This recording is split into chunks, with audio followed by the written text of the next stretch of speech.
श्री श्री गौर भक्त वृंद की श्री श्री राधा कृष्ण गोपीनाथ श्याम कुंड राधा कुंड गिरि गोवर्धन की ब्रजभूमि वृंदावन धाम की मायापुर नवदीप धाम की पुरुषोत्तम क्षेत्र जगन्नाथपुरी धाम की गंगा माई की यमुना माई की भक्ति देवी की श्रीमती तुलसी महारानी की समवेद गौर भक्त वृंद की पिताई गौर Premanandi Hari Hari all glories to a single devotee. All glories to a single devotee. All glories to a single devotee. All glories to Shri Guru and Gauranga. Hare Krishna.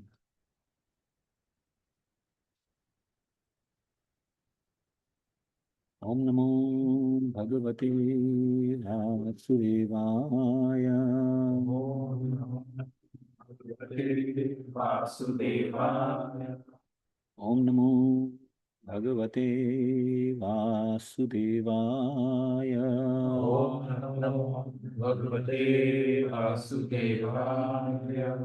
Om Namo Bhagavate Vasudevaya. Om Namo Bhagavate Vasudevaya.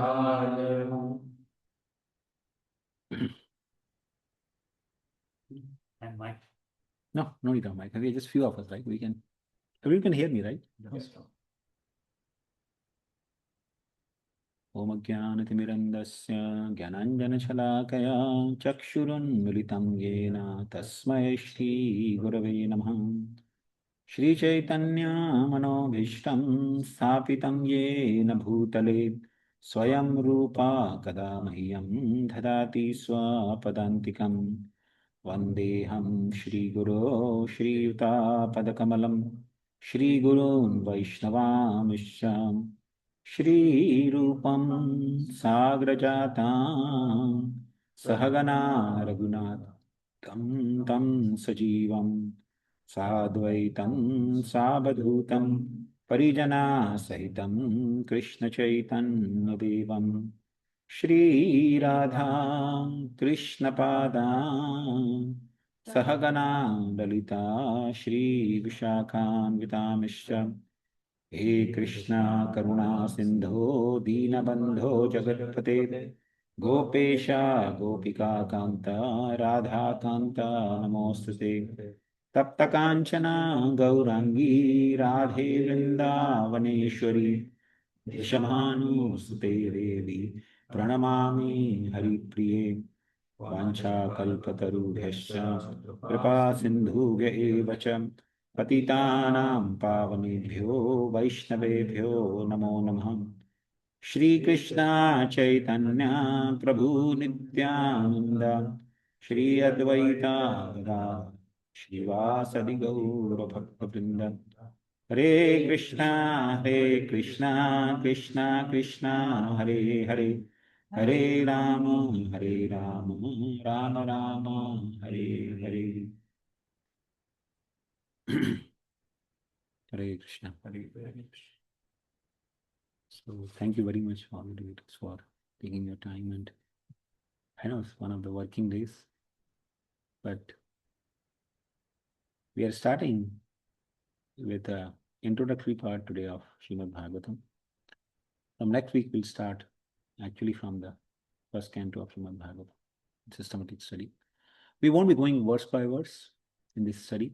We'll just go through the flow of the teachings of Bhagavatam. Okay. So as we proceed from first canto, canto wise we'll go, chapter wise. And if there are some important verses, we might just discuss in between, but we will not be discussing verse by verse.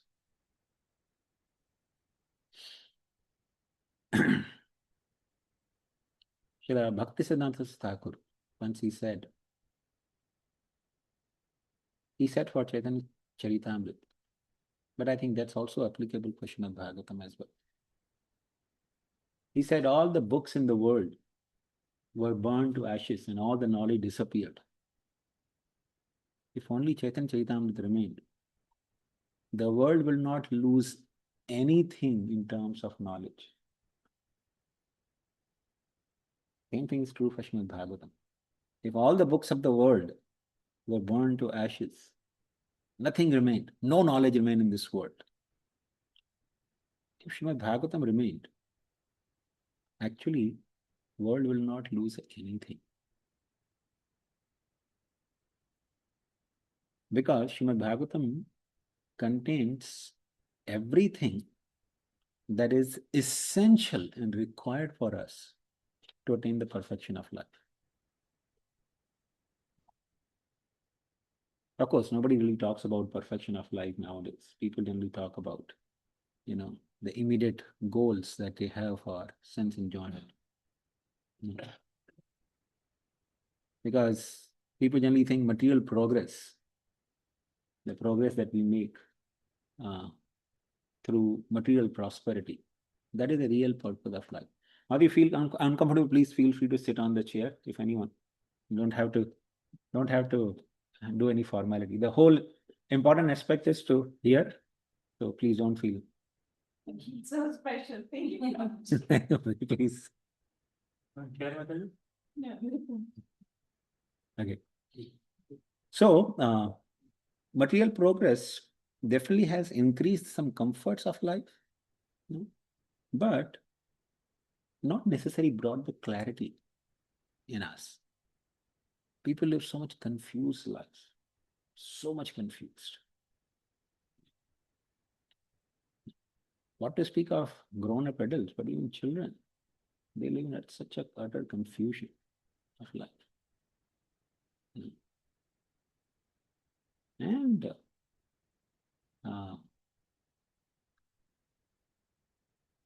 this human form of life, people don't even really contemplate why it has been given to us.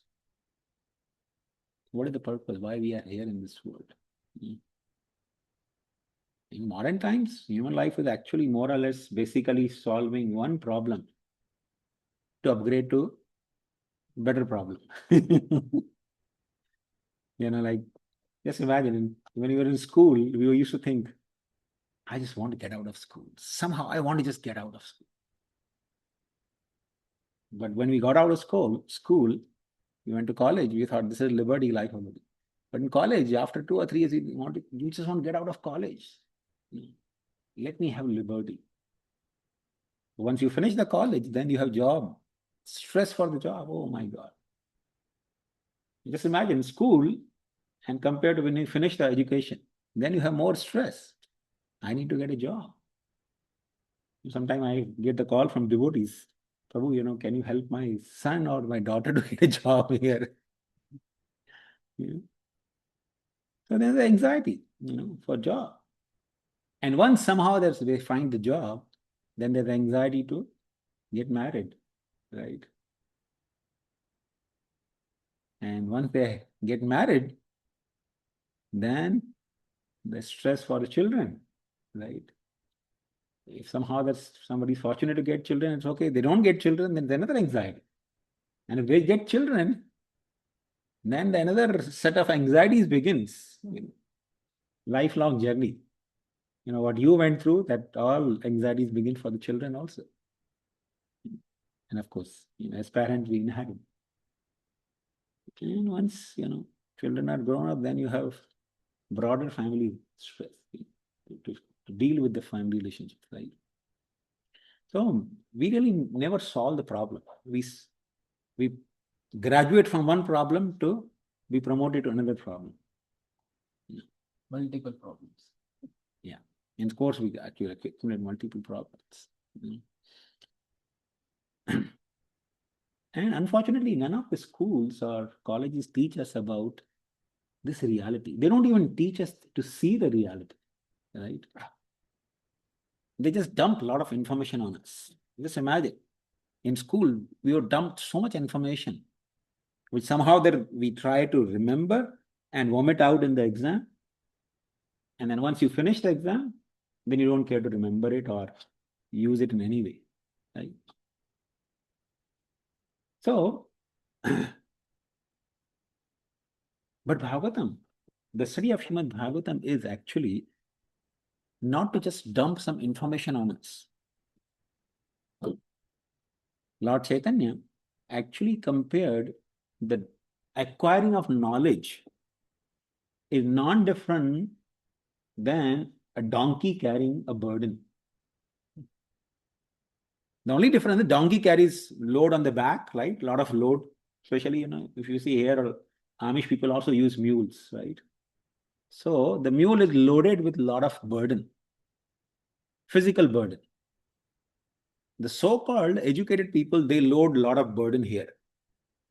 Lot of information, useless information. So the donkey carries back, the burden on the back, and the modern donkeys carry a lot of burden here, lot in the form of information. That's it. So, but Bhagavatam is not like that. It's not just dumping some information on you. When you study Srimad-Bhagavatam, when you learn Srimad-Bhagavatam, then there's not just information, but there is transformation. Anyone who takes the study of Srimad-Bhagavatam seriously, their life is transformed. No information, real transformation. That's Bhagavatam.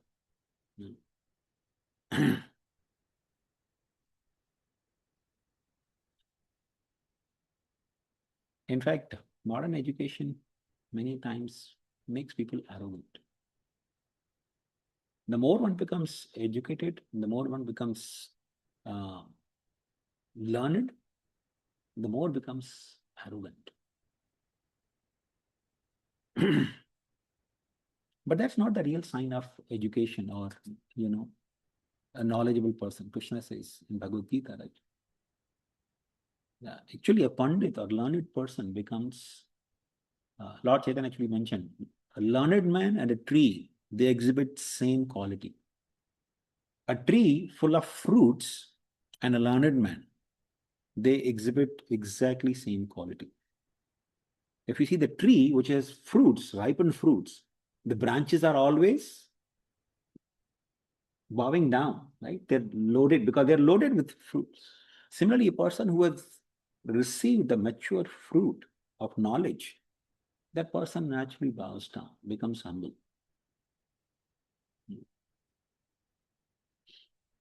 A person after doing PhD goes and picks up a job. Very first day at the boss tells him, it's a small company, so boss tells me, this office is a little cluttered. Can you bring one broom and let's clean the office? He said, sir, I did PhD. So he said, oh, they never taught you how to broom? I'll teach you, come.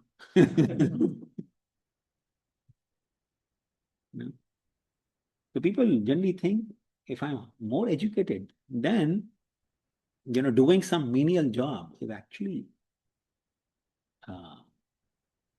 it's against my dignity, right? But real knowledgeable person becomes naturally humble. The more one is learned, the more one becomes actually humble.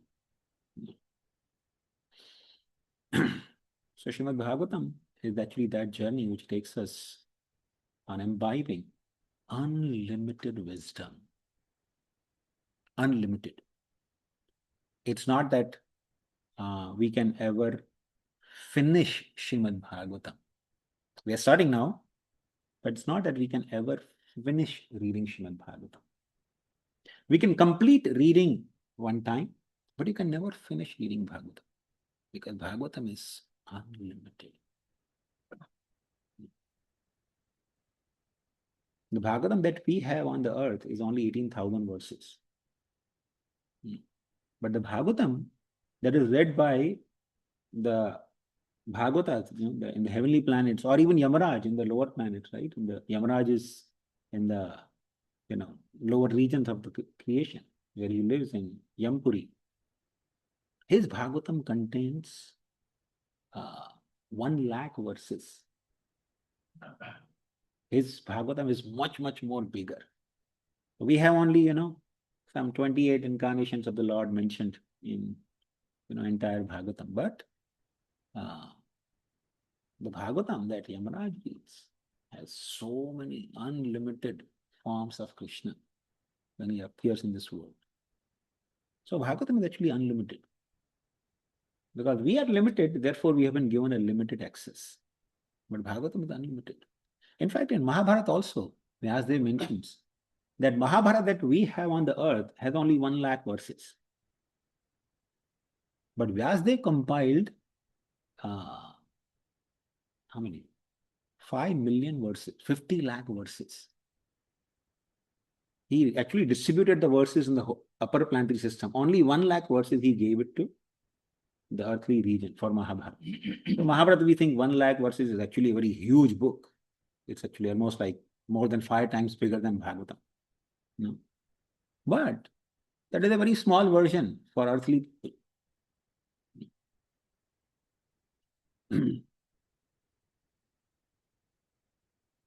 Srimad-Bhagavatam is actually non-different from Krishna. It's actually non-different from the form of Krishna. In the Padma Purana, there is a beautiful series of verses which actually describes this form of the Lord. It says Srimad-Bhagavatam is actually non-different from Krishna's form. And describes which canto the Bhagavatam are actually which parts of the Krishna's body. Pada yadiyo prathamo dutiyo. He says, pada or the feet, pada yadiyo prathamo dutiyo. First and second canto of Srimad Bhagavatam are the 2 lotus feet of Krishna. Pada yadiyo prathamo dutiyo. Tritiya tritiyo kathito yaduru. Uru means these, legs or thighs, they are called uru. So, 3rd and 4th canto are, because there are 2, right? The 2 thighs. The 3rd and 4th canto are the 2 thighs of the Lord. Nabhi tatha panchamo eva shashto. Nabhi is the 5th canto. And 6th canto is the stomach. And Bhujantaram do yugalam tathanyo. 7th and 8th canto are his 2 arms. And then this Kantastu Rajan Namamo Yadiyo. The 9th canto is actually the Kantha or the neck of the Lord. And of course, Mukharavindam Dashama Prafullam. Mukharavindam, the Lord's face is actually the 10th canto. And in the 10th canto, the 5 chapters, which actually are the middle of Srimad-Bhagavatam, the 5 chapters of Rasa Leela, that's considered a smile of the Lord, the beautiful smile of the Lord. Ekadasho yasya lalata pattam. This lalata means the forehead. This part is called lalata. This is considered 11th canto of Bhagavatam. And of course, the head is actually 12th canto. Shirostu dvadasho bhati. Tam adi devam karunam nidhanam tamala varnam suhitvatram apara samsara samudra setum bhajamahe bhagavata swarupam.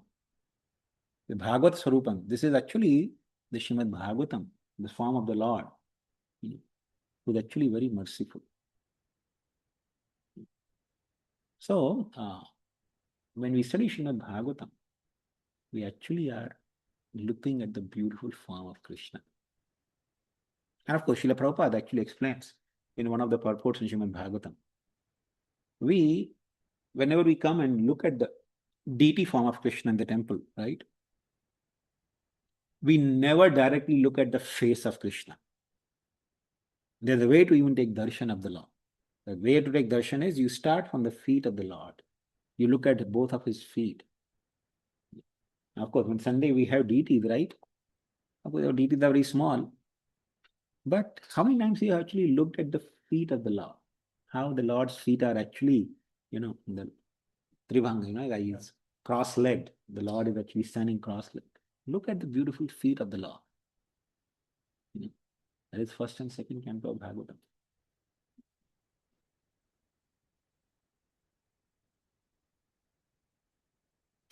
Yes. Yeah. Tulsi, how the Tulsi is actually applied with sandalwood paste. It looks so beautiful. If you can look at the feet of the Lord and get attracted to the feet of the Lord, you will relish 1st and 2nd canto of Bhagavatam like anything. And conversely, if you can relish first and second canto of Bhagavatam, you will be naturally attracted to the feet of the Lord as well. So, then we look at the Tribhanga, his legs, how the legs are bent. And most of the temples you will find, the big deities of Krishna, his vest, because he's standing like this, right? So his vest will be also very much visible, right? Because he's standing in this way. So his vest would be visible, very nicely. And then his chest will go like this again, this side. And his neck would be again bent. So, Tribhanga Lalita, the beautiful form of the Lord. So then you go slowly and gradually going up, and then you look at the face of the Lord. So similarly, Srila Prabhupada actually condemned that some people, they directly jump onto the 10th canto of Srimad-Bhagavatam. That attitude is very much condemned. Because if you simply jump onto the 10th canto of Srimad-Bhagavatam, you'll never be able to appreciate it. We have to start from the feet of the Lord, gradually go up. Now, any book which is compiled, nowadays, of course, people don't have any, sense of compilation, how the book is compiled. But in Vedic culture, there used to be a tremendous sense of compilation. So, whenever you compile a book, you actually put one sutra or one sentence in the book which actually indicates the entire theme of the book. Srila Prabhupada gives a very nice example that there was one person, he wrote a book on Shahjahan. Okay. So, but in that entire book, there was the atrocities of his son, Aurangzeb, throughout the book. How Aurangzeb actually arrested Shahjahan, he put him in the prison and all. So somebody asked him that, why did you name your book as Shahjahan? You could have named as, Aurangzeb, because the entire book is focused on Aurangzeb, his atrocities. The author said, no, I actually wanted to communicate through this book the pain and sorrow of Shahjahan. Although it appears that, Aurangzeb is the main focus of the book, but the message I wanted to give is how a father suffered at the hands of the atrocities of his own son. The Prabhupada said, an author can actually give you real insight about what is the purpose of a book. So similarly, whenever a book is compiled, especially in Sanskrit, whenever a book is compiled, the author generally puts one verse that they call as Paribhasha Sutra. And what is Paribhasha Sutra? Paribhasha hi ekadesha sthita sakala shastram abhiprakashati yatha veshma pradeepa. So, Veshma Pradeepa. The example is given. Veshma means a room. Okay? In a room, if you put a lamp, Pradeepa, the Pradeepa, suppose of course, we have now a lot of artificial light, but suppose all the lights go up. You just put one lamp in the center. Although it will be dark here, right? But one lamp in the center of the place can actually gives a good sense of direction to you in the entire room, right? If it's pitch dark, you cannot even figure out where the wall is and where the path is, right? But if one lamp is there, you can see it actually illuminates the entire room, right? So similarly, it says, Paribhasha hi ekadesha sthita. So that verse called Paribhasha Sutra may be situated only in one place. Now we have 12th canto of Bhagavatam, right? In 12th canto, Paribhasha Sutra will not be in every canto. It may be situated in one place only. Okay? But from that one place, it will illuminate the entire book. Paribhasha hi ekadesha sthita sakalam shastram abhiprakashayati. It actually illuminates the entire literature. So Srimad-Bhagavatam also has one such verse, called Paribhasha Sutra. When we start discussing Srimad-Bhagavatam, we'll come to that verse also and we will actually discuss that verse in detail. Okay, because that verse is actually Paribhasha Sutra. It actually illuminates the entire Bhagavatam. Okay. Now coming to Bhagavatam. Bhagavatam is actually in the form of a conversation. So it begins with the sages of Naimisharanya assembling at the forest of Naimisharanya, and they start putting questions to Suta Goswami, who is the leader of the sages in that assembly. So they place him on a Vyasasana and start inquiring from him, because saintly people, their only ambition is to uplift the consciousness of the masses of this world. They actually engage in tapasya or austerities to benefit the whole world. Actually, the sages who perform tapasya in the forest, right? They're not just selfish that they're sitting, to perform tapasya simply for their own benefit. They actually perform tapasya to uplift the entire society.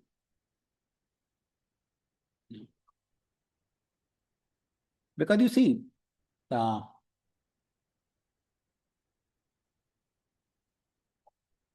we are being supplied with so many necessities of life. The sunlight, the moonlight, the rains, the wind, right? Wind is flowing. All these are the necessities of life which are being provided to us. And when necessities are provided, there is also anticipation of you pay some bill. Not that necessities flow freely. Somebody has to pay the bill, right? So just because, now just imagine, the sun is rising every day, moon is rising, the rains are coming in timely manner, right? Who's paying the bills? Is anyone in this world really conscious that we are supposed to pay a bill for this, right? Electricity is coming now, right? Because we are paying bill, therefore electricity continues to be supplied to our places, right? If you don't pay for 1 or 2 months, your electricity will be cut off, right? But we are getting supply. Every day sun is rising. We are getting the warmth of the sun. We are getting moon shine. We are getting the rains. The rains actually nurture the grains and all the vegetation we can produce because of the rains, right? Who's paying the bills for that? People in most of the world now, they don't even know that we are supposed to pay bills for these, right? But the sages or saintly persons sitting in some places throughout the world, they actually sit and pay the bills for us. And unfortunate thing is, the society is taught that these people are parasites, these are useless bums. They're not doing anything for you. But these are the people who are actually paying bill on behalf of all of us. Because they sit in the forest and perform tapasya. Therefore, the rain keeps coming, the sunshine keeps coming, moonshine keeps coming, and we live comfortable life. And many times foolish, administrators or foolish governments, they think, oh, these people are useless bums. So sages of Naimisharanya, they were actually performing tapasya for the upliftment of the whole world. So they put Shuta Goswami on the glasses and started inquiring from him the subject matter which is actually beneficial for all of us. Because when such conversation take place, they're generally documented in the history. And anyone who reads that history is really benefited. So because they had that conversation and it was documented in the form of Srimad-Bhagavatam, we are actually benefited today. We get direction. In our dark life, we get the direction from Srimad-Bhagavatam. But in this conversation between the sages of Naimisharanya and Sutta Goswami, who is actually answering their question. So they put forth some questions and Sutta Goswami starts answering those questions. But while answering the question, he refers to the conversation that took place between Shukadeva Goswami and Parikshit Maharaj, which he had witnessed with his own eyes. So first canto of Bhagavatam begins with Suta Goswami answering the questions for the sages of Naimisharanya. In that conversation, he refers that I had heard conversation between Shukdev Goswami and Parikshit Maharaj. So you'll hear the conversation. Within the conversation, there is a loop of conversation. But when Suta Goswami is referring the conversation between Shukdev Goswami and Parikshit Maharaj, Shukdev Goswami is referring in that conversation from another conversation between Maitreya Rishi and Vidura. So you will hear a conversation within a loop, there is another conversation. Within that loop, there is another conversation, right? Okay. So sometimes you may lose the track. What is going on? Who is actually talking? Where is? But you have to remember the loops. When you go into the different loops, then you have to remember. Actually, modern movies, they take the themes or the techniques of how to engage people through the Srimad-Bhagavatam and literature like this. Sometimes you see, the movie flow is going on and all of a sudden they go into flashback, right? And within the flashback, they may go into another flashback, right? It's Srimad-Bhagavatam. It actually gives you beautiful, loops of conversation. So, when you read Srimad-Bhagavatam, don't feel confused because there will be many loops of conversation, multiple loops of conversation.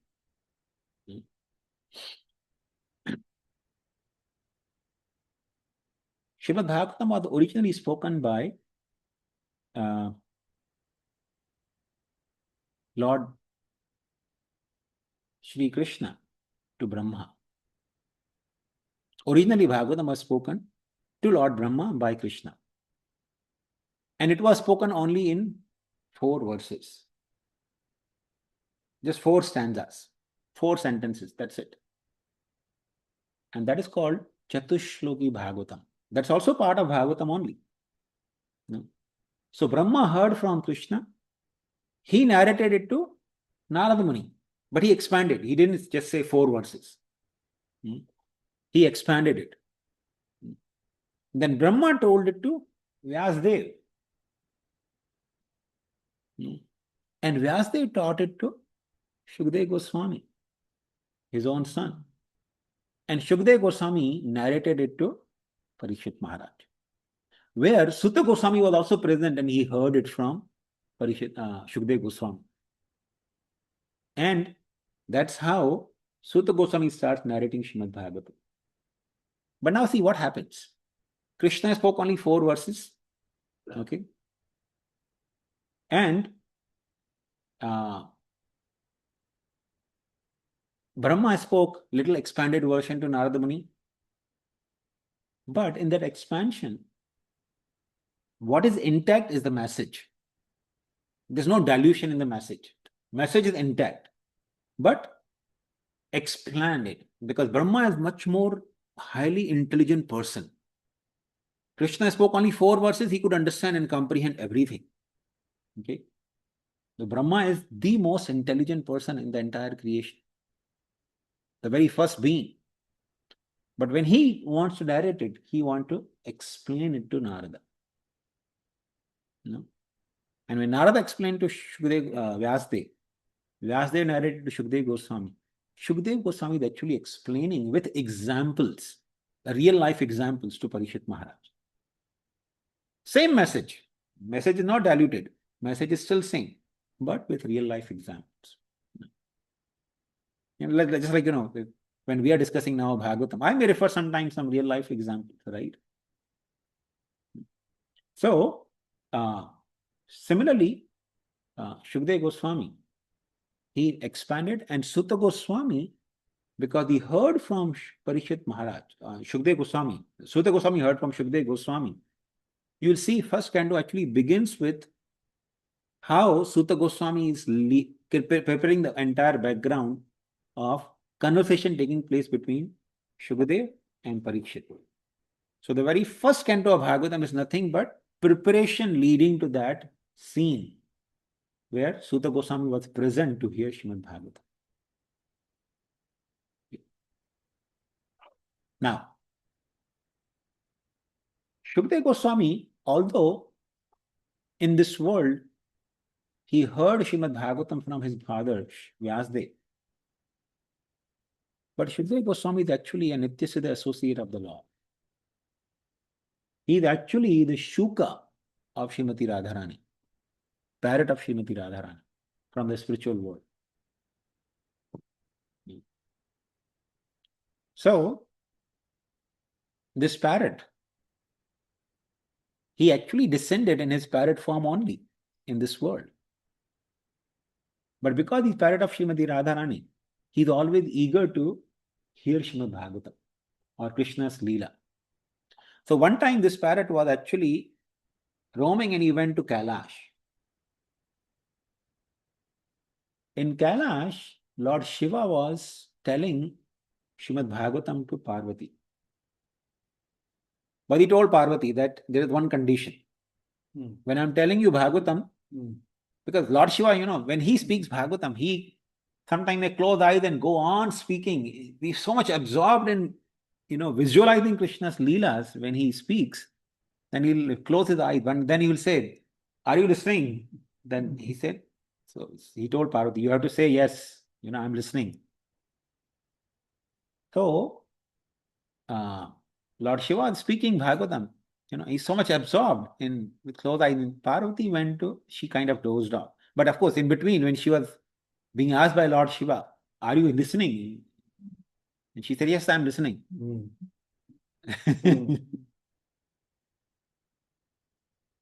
Even Mother Parvati sometimes dozes off,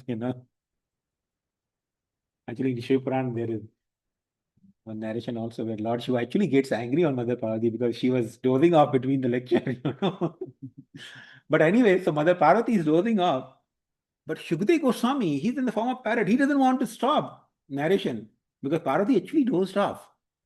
So he made the sound of Parvati, said, "Yes, I'm listening." So Lord Shiva went on speaking. And when finally he opened the eyes, he saw Parvati actually sleeping and parrot is listening so attentively. So Lord Shiva became very angry. How this parrot is actually making imitation of sound of Mother Parvati and, kind of, you can say, tricking Lord Shiva, And he's hearing Bhagavatam from Lord Shiva's mouth. So Lord Shiva took a trident. He started chasing the parrot to kill him. So parrot started flying. And Lord Shiva was flying him. And of course, this is happening in Kailash, right? So Lord Shiva is running behind him. So, in Badrika ashram, Vyasdev was living. And he was telling Srimad Bhagavatam to his wife Vatika.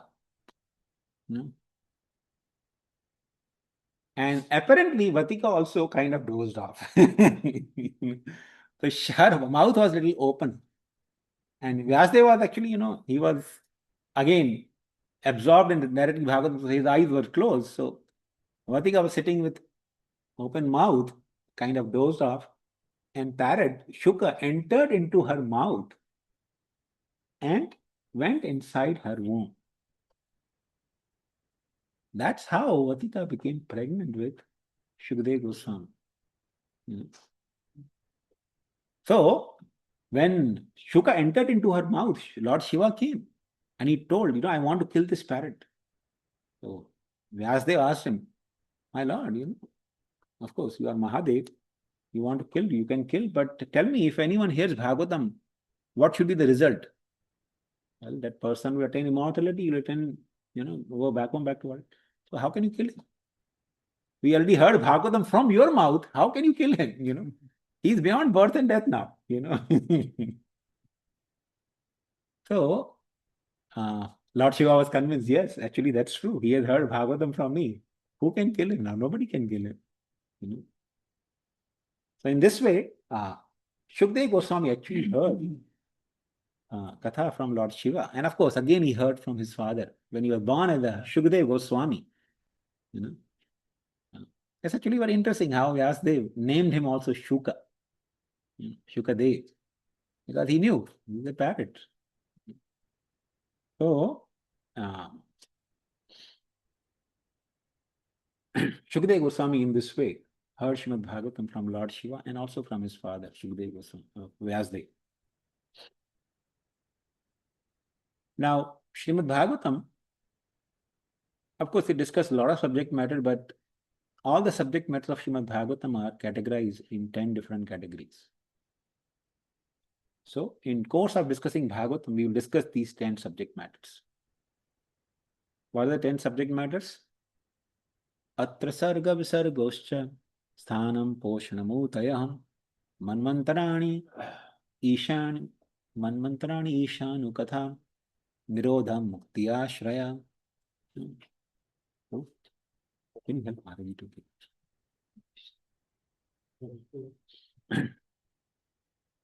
So, these are 10 subject matters.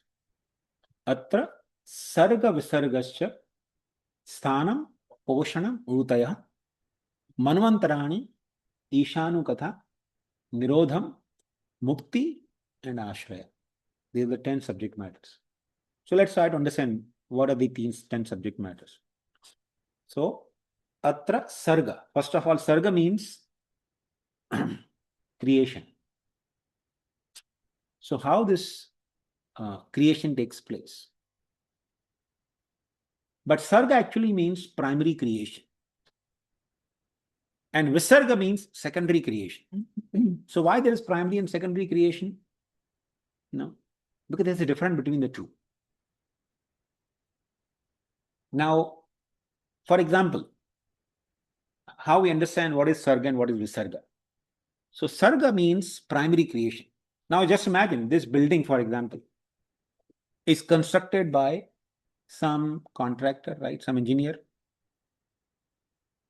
But the ingredients which are used for constructing this building, they are not created by the engineer, right? Like this flooring, these drywalls, these ceilings, maybe nails which are used. They are manufactured by some different companies. Okay, the ingredients which are used for building this building. And then somebody took those ingredients, put them together by his engineering skills and created this building, right? So sarga means creation of the ingredients. No? And visarga means actually creating this creation as we see. No? So that is the difference between sarga and visarga, primary and secondary creation. Okay. So sarga, who does actually sarga? It is Supreme Lord. Nobody has the ability to do sarga. Visarga that we hear, Brahma is the creator, that is, visarga is done by Brahma. Brahma simply takes the ingredients and he manufactures this entire creation. Okay. So people generally say, oh, Brahma is the creator, Vishnu is the maintainer, Lord Shiva is the destroyer. No. Supreme Lord Shri Krishna is the only creator, Vishnu is the only creator, because he supplies the ingredients also. Then only Brahma can act as the engineer. So Brahma is referred as the engineer. Visarga. He does visarga. He does not do sarga. Okay. So atra sarga visargasya sthanam. Sthanam means what do you call maintenance. To maintain. And sthana means also places. The different planetary systems, right? You can say also sthana. But sthana means maintenance. So once creation is created, sarga visarga takes place, then maintenance is required, right? Like if the building is created, you have to maintain it. You have to mop, you have to sweep every day, mop it. If the light goes off, you have to change the bulbs, you have to keep changing, right? That is maintenance. So atra sarga visarga sthanam poshanam. Poshanam means nourishment. Not just maintain, but nourish also. So, nourishment, poshana. Astra sarga visargasya sthanam poshanam utaya. Utaya. Sthanam poshanam utaya. Then comes manvantarani. Manvantara. Manvantara is nothing but actually the time span. So this creation actually remains for some time. No. It doesn't remain perpetually. It is created, it is dissolved. Created and dissolved. Okay. So, Manvantara is a time span. This creation is ruled by certain people called Manus. So, the what do you call ruling period of a Manu is called Manvantara. So, Manvantara is described. What happens during certain Manvantaras? Okay. So, there are 14 Manvantaras, and each Manvantara is ruled by one Manu. So, Manvantara. Manvantarani Ishanu Katha. Isha means the supreme controller, the supreme lord. Okay. So, Ishanu Katha, the Katha or the narrations about the supreme lord, his different incarnation. Nirodha. Nirodha means destruction. As we said, creation, maintenance, and then there's destruction. Somebody has to destroy also. So, how destruction takes place? That's also described in Srimad-Bhagavatam. Mukti. How we can get out of this cycle of birth and death and attain the spiritual realm. And last and final subject matter is Ashraya. Ashraya means shelter. Who's the ultimate shelter for all of us, for everyone? So we'll be discussing these 10 subject matters in course of discussing Srimad-Bhagavatam.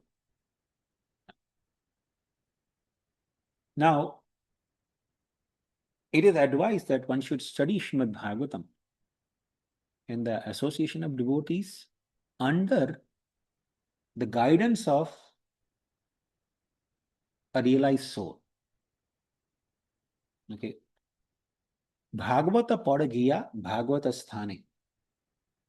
Srila Sarva Damodar Goswami, he told that one should study Srimad-Bhagavatam under the guidance of person Bhagavatam. So Bhagavatam has two kinds.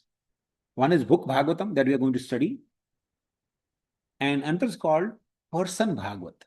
Person Bhagavat means a person whose life, a person who's living his life as per the instructions of Srimad-Bhagavatam. So that is called a person Bhagavat. Okay. So one should learn book Bhagavat from a person Bhagavat, a person who has imbibed the teachings of Bhagavatam in his life. We should not hear Bhagavatam from unscrupulous people. And there are a lot of professional reciters who do professional recitation of Bhagavatam. They do on Bhagavat Saptah also sometimes. But that recitation or that hearing will not bring any transformation. No. Because people who do not practice the teachings of Bhagavatam in their lives, they generally lack an understanding the true wisdom of Bhagavatam, true teachings of Bhagavatam, and they generally mix the mellows or rasas in Bhagavatam in appropriate way.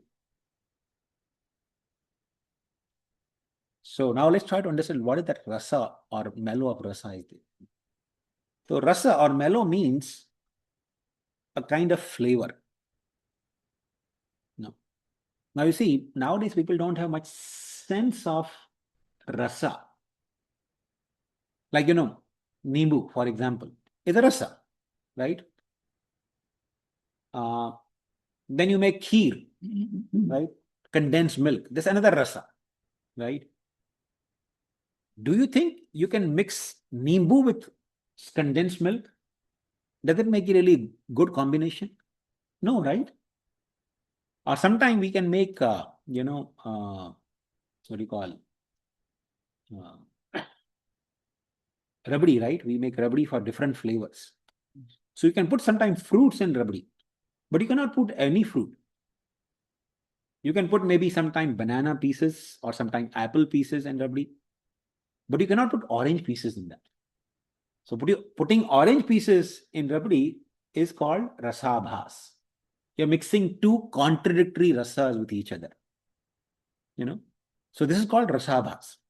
People who don't have good sense of cooking, they mix anything, and they mess up, According to Ayurveda, for example, honey should never be heated. But nowadays you get honey bunches of oats, right? They mix the honey and then heat it and then roast it, That that's highly toxic food. Doesn't really do any good to your body. Even though it may say it has honey, it has so many good ingredients, almonds and everything.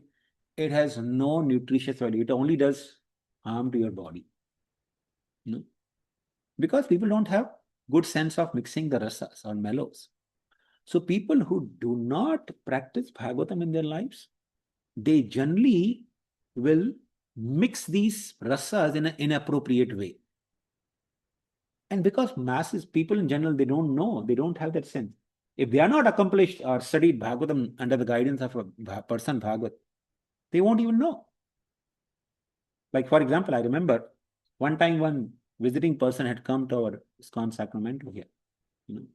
So the person was supposed to give Bhagavatam class, Sunday class. So before Sunday feast class, he says, Prabhu, can we skip Jai Radha Madhav? It's so boring to sing. And of course, people were sitting, devotees were sitting, nobody really noticed it. That he said something, he said actually loudly in the speak, everybody heard it, but nobody paid attention to it. Now just imagine what you learn Bhagavatam from such person who thinks Jai Radha Madhav is boring. We discussed just now, right? Jai Radha Madhav actually whole Vrindavan in that. Somebody who thinks Jai Radha Madhav is boring, you cannot learn anything from him. What Bhagavatam you learn from him? Right? So, people who do not understand these rasas, if you learn Bhagavatam from them, you will have no transformation. Okay, it's very essential, therefore, to learn Bhagavatam from a person Bhagavat. In Chaitanya Charitamrita, there is actually a beautiful instance. Lord Chaitanya, he had a secretary named Saru Damodar. Saru Damodar Goswami was his secretary. So, there was one Bengali Brahmana, a Bengali poet who was actually a Brahmana. He wrote a drama. Okay. And as I said, in ancient times, even 500 years ago, people used to write. They had some sense of writing, not like nowadays, anything can be okay. So, the writing has to be properly composed. It has to be composed properly with rules. And also there should be no overlapping of inappropriate rasas, mellows. So this Brahmana was known to Bhagwan Acharya, who was another associate of Lord Chaitanya, very intimate associate of Lord Chaitanya. So Bhagwan Acharya, somehow that he heard this poetry from, this drama from this Bengali Brahmana, and he liked it. And all the other Vaishnavas, he called other devotees also of Lord Chaitanya, come here. So they also heard and they also liked it. So Bhagwan Acharya went to Saru Damodar and he told, I want you to hear this Bengali Brahmana's drama he has composed, and once you approve, I want him to recite this for Lord Chaitanya also. So Lord Chaitanya had made a rule that if anyone wants to recite anything to him, that means Lord Chaitanya doesn't want to hear anything unless it has been screened by Saru Damodar Goswami. Because Saru Damodar Goswami was he was, complete and full and understanding Srimad-Bhagavatam and all the mellows and rasas very well. So he would screen it first, because Lord Chaitanya would get really disturbed if he heard something inappropriate. Like I said, when I heard that person saying, Jaradam was boring, I couldn't actually hear anything from his class. I was so disturbed in mind. I couldn't understand anything. I couldn't really focus on his class because I was, what? So Lord Chaitanya would actually get really disturbed if he heard some inappropriate mixing of mellows. So he had made a rule. If anyone wants to recite anything, it has to be heard by Saru Damodar Goswami first. So therefore Bhagwan Acharya went to Saru Damodar. He said, Saru Damodar Goswami, please hear this Bengali Vaishnava, Bengali poet's drama. And if you like it, then please take him to Lord Chaitanya to hear. So, and this was not first time it was happening. So Saru Damodar, he mildly chastised Bhagwan Acharya. He said, Bhagwan Acharya, you are just like a cowherd boy. You always want to hear some poetry, And you hear poetry from anyone and everyone, But sometimes people speak inappropriate rasa and inappropriate siddhanta. That can actually, create a lot of confusion in your mind. Like, for example, Srila Prabhupada, he mentioned that there are some commentators on Bhagavad Gita, they say this body is like a Kurukshetra. You hear from Bhagavad Gita, Kurukshetra, right? Dharma Kshetra, Kurukshetra. They say this body is like Kurukshetra. The 5 senses in this body are like 5 Pandavas. The soul is like Krishna.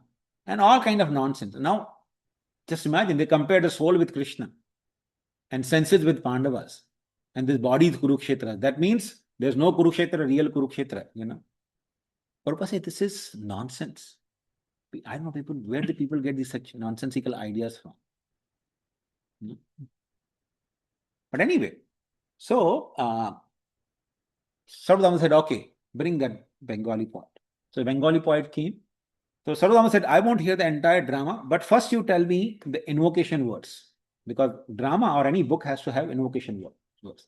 So he said, recite the invocation words. So he recited the invocation words. And Sarvadama Goswami said, now please explain the translation of these words. So the Brahmana started explaining the translation. That the Supreme Personality of Godhead had appeared in Nilachal in the form of the Supreme Personality of Godhead has appeared in Nilachal.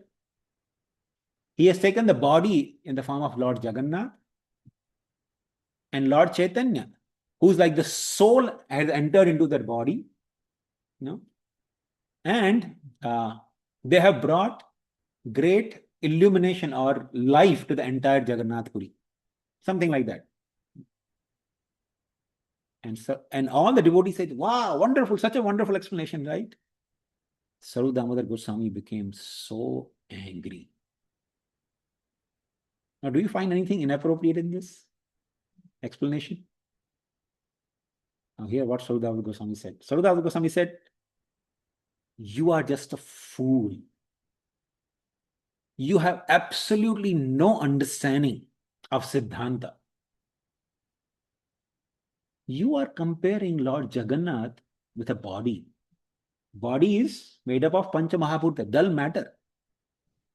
Lord Jagannath is transcendental. He is Satchidananda Vigraha.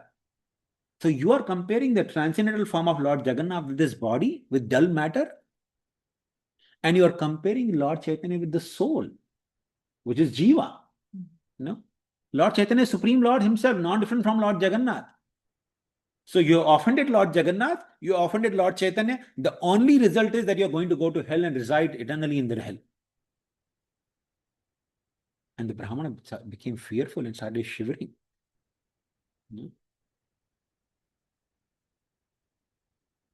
At that time, Sarvadama Goswami, he told Brahmana, Bhagavat Padagiya Bhagavata Sthani. You should study Bhagavatam under the guidance of another Bhagavatam, the person Bhagavatam, who has realized the teachings of Srimad-Bhagavatam properly. Then your composition will be proper. And of course, then Brahmana actually took the humble position, and Sarvadama Goswami actually explained him that same verse with an appropriate different way. Because the same words can be actually taking the Sanskrit grammatical rules. He actually explained him in a beautiful different way. But the point is, if we hear Srimad-Bhagavatam from immature or people who have not understood Srimad-Bhagavatam and imbibed the teachings of Bhagavatam in their lives, then it can create a lot of confusion about understanding the real mystery of Srimad-Bhagavatam. And then there will be no transformation. There will be tremendous confusion in the life. Therefore, Srila Rupa Goswami also says, although Srimad-Bhagavatam is full of Harikatha, it's full of the narrations about Lord Krishna, right? But Rupa Goswami gives us warning. He says, Avaishnavo Mukhodgiram Putam Harikathamritam Shrotavya Naiva Kartavya Sarpochishtapayo Yatha. He says, Avaishnavo Mukhodgiram. Mukha Udgiram. Udgiram means to vibrate. Mukha means from mouth. So, Avaishnava Mukhodgiram. The vibration coming from the mouth of a Vaishnava, who's not a Vaishnava. No? Avaishnava Mukhodgiram Putam Hari Kathamritam. Even if it is coming, vibrating Hari Katha, subject matter of Krishna, one should not hear from him. Shrotavya Naiva Kartavya. One should not hear from a Vaishnava's mouth the narrations of Srimad-Bhagavatam, Hari Katha. Why? He says, Sarpo Chishta Payo Yatha. Just like Paya, Paya means milk. Milk is very nutritious, right? It's very healthy. But when you see the milk is drunk or touched by a snake, the snake is drinking the milk. Would you like to take the same milk and drink it? Right? Why? Because although milk is nutritious, because it's touched by the snake, it is poisonous. One time, His Holiness Jayadev Swami Maharaj, he was giving class in Mumbai. So he quoted this verse. So it was a class full of, young students. So one young student, he actually challenged Maharaj. He said, Maharaj, you are saying one should not drink the milk touched by a serpent. But serpent's tongue does not have any poison. The serpent drinks the milk with the tongue, right? The tongue doesn't have any poison. Poison is the fangs. So I don't think there's any harm even in that milk. So Maharaj said, okay, all right. So if you see the snake is drinking the milk, would you like to drink it? He said, no. He said, why? There's no poison, right? Would you take the chance? That's the reality. So Rupa Goswami is giving this example that one should not drink even Hari Katha. One should not even hear Hari Katha from the mouth of a Vaishnava, because it will only spoil our understanding of Srimad-Bhagavatam. It won't have the desirable impact. And of course, when we are hearing and reading Srimad-Bhagavatam, we should have this mood, which is actually very conducive for hearing Srimad-Bhagavatam, is, as I said, we never complete or finish reading Srimad-Bhagavatam. As we discussed, right, Bhagavatam is not different from body of Krishna, the form of Krishna. And Krishna is unlimited. Okay? Krishna is unlimited. If anyone says, I understood Bhagavatam, he's saying, I understood Krishna. Actually, we can understand Krishna only by the mercy of Srimati Radharani. Whatever extent we can understand only by the mercy of Srimati Radharani. Okay. So, if somebody thinks, I understood now Bhagavatam. So Radharani thinks, okay, this person has already understood. He thinks he has already understood Bhagavatam, right? So he doesn't need my mercy. So Radharani's mercy's door shuts down. But a person who reads Bhagavatam again and again, and he thinks, I don't understand anything from Bhagavatam. And actually, this is the real effect of reading Bhagavatam. The more you read Bhagavatam, the more you understand Bhagavatam, the more you think, I don't understand anything. This is so unlimited. No? And when Srimati Radharani sees, oh, this person, he's struggling so much, he's thinking he doesn't understand anything. She gives more and more mercy. And the more a person receives the mercy of Radharani, the more he thinks, I don't understand anything. This is so fantastic, this is so unlimited, I cannot understand anything, about Krishna. And Radharani keeps sending more and more mercy. This is actually verdict of Professor Sanyal, one of disciple of Srila Bhakti-Siddhanta Thakur. He writes in his book, he was a very dear god brother and friend to Srila Prabhupada. So when Srila Bhakti-Siddhanta Thakur, he sent some of his disciples to Europe, to London. Professor Sanyal used to write the entire lecture, and he used to send it, the script, to the sannyasis who would actually prepare their lecture, or they would repeat practically the lecture prepared by Professor Sanyal. And he was very good friends with Srila Prabhupada. So he says, if a person has this idea that I understood Bhagavatam, the mercy of Radharani will stop flowing to him. But a person who thinks, I don't understand anything from Bhagavatam, the doors of mercy of Srimati Radharani's mercy unlimitedly open to that person. So with that mood, we will start the study of Srimad-Bhagavatam next week. So I think we'll stop here. If anyone has any questions or reflections, please feel free to. Prabhuji, I am very new to the philosophy of ISKCON. I'm not a devotee yet. So you may feel that the questions that I ask, you may find those questions very obvious, but I am still learning, and I come from years of ignorance. So, from that standpoint and a lot of naivety, and I want to understand, is that, Bhagavad Gita obviously was spoken by Lord Krishna. You said just now that Srimad-Bhagavatam was spoken by Lord Krishna to Brahma. So what was the need for having two books? Because we also say that anyone who reads Bhagavad Gita will understand how to lead a life, will understand, how to survive in this world, or how to go back to Godhead. So what is the difference between understanding Bhagavad Gita and understanding Srimad-Bhagavatam? Why was there again a need for these two?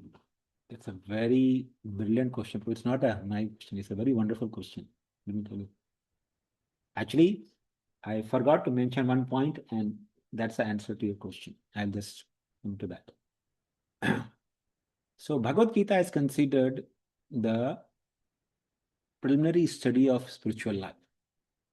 So when you study Bhagavad Gita nicely, you become kind of a graduate. Okay? But graduation is not the end in itself. So after graduation comes post-graduation, right? So Bhagavatam is like post-graduation studies, right? So in graduation you study, right? You study subject matter. But when you have more yearning, you want to learn more, then you go for higher studies. So where Bhagavad Gita ends, Srimad-Bhagavatam begins from there. Okay.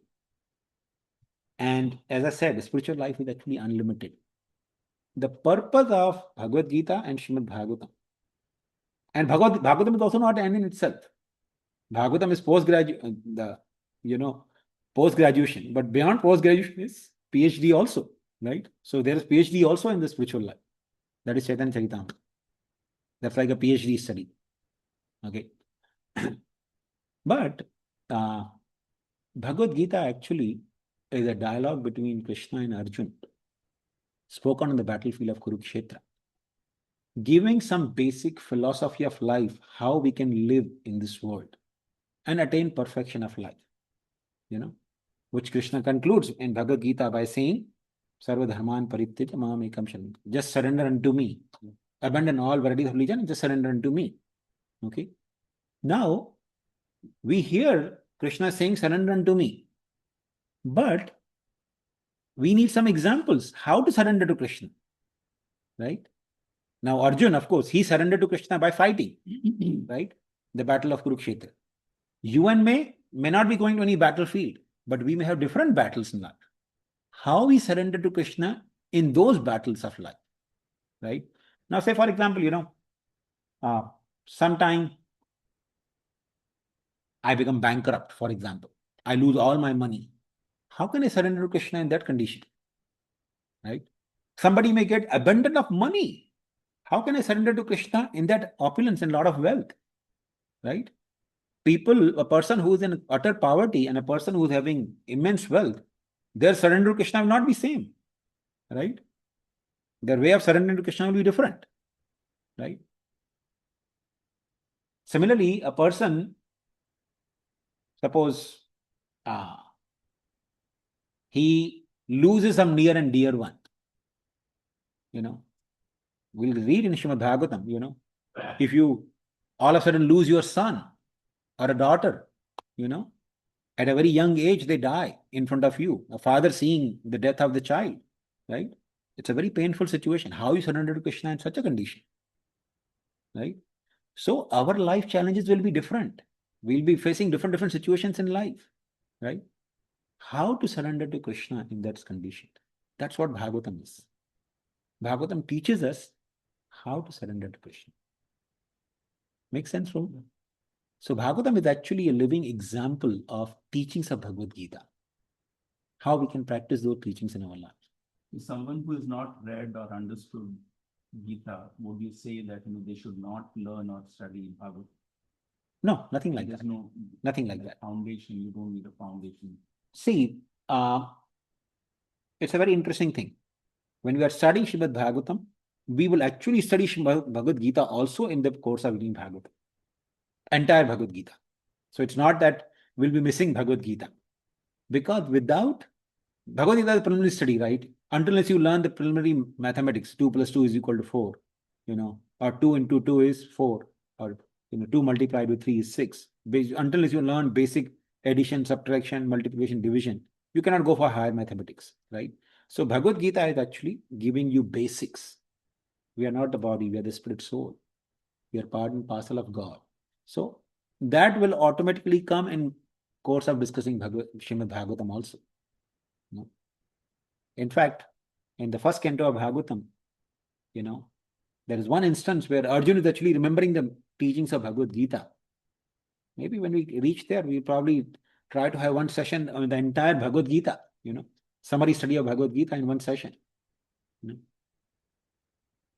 Okay. So, yes. And again, don't feel that any question is naive or beginners. This was actually a brilliant question. It was a very wonderful question. So no question is actually naive or beginners. So don't feel hesitant. Please feel free to. Anand, you want to add something? What you said, Prabhuji, the Bhagavad Gita is like a theory and Bhagavatam is like a practical Demonstration. Anyone also offer any reflections, please?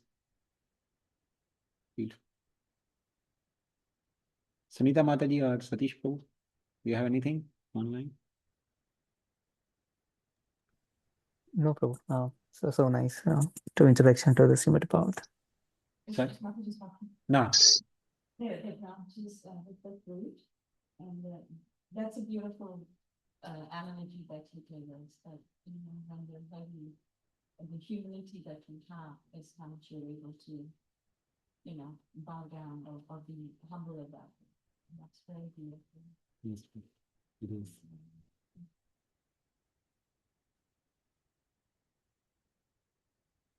I'm very excited about this. Yeah. Starting Me too. It's like everything soul in the middle of the week, you're chaos, and then going to the Bhagavatam class is a bliss. So thank you Yes, for it is. having it. It is. What made you offer this? Huh? What made you start this? What made me start this? Because Srimad-Bhagavatam is such a beautiful, full of rasa. I'm hoping, and I'm sure more and more people will join us on the Wednesdays to give us a proof that middle of the week is not really a limitation when it comes to rasa of Bhagavatam. No barrier. Sometimes people think, oh, we can only practice spirituality on weekends, right? We can only come on weekends. No. Actually, when you relish Srimad Bhagavatam, I remember, we used to have this in Mumbai city. Here, of course, everybody is out of the office 5 o'clock, right? Mumbai, there's no time for coming from the office. 7, 8, 9. I used to work sometime till 11 in the night. But when we started on Wednesdays, Bhagavatam class in Mumbai temple used to be full.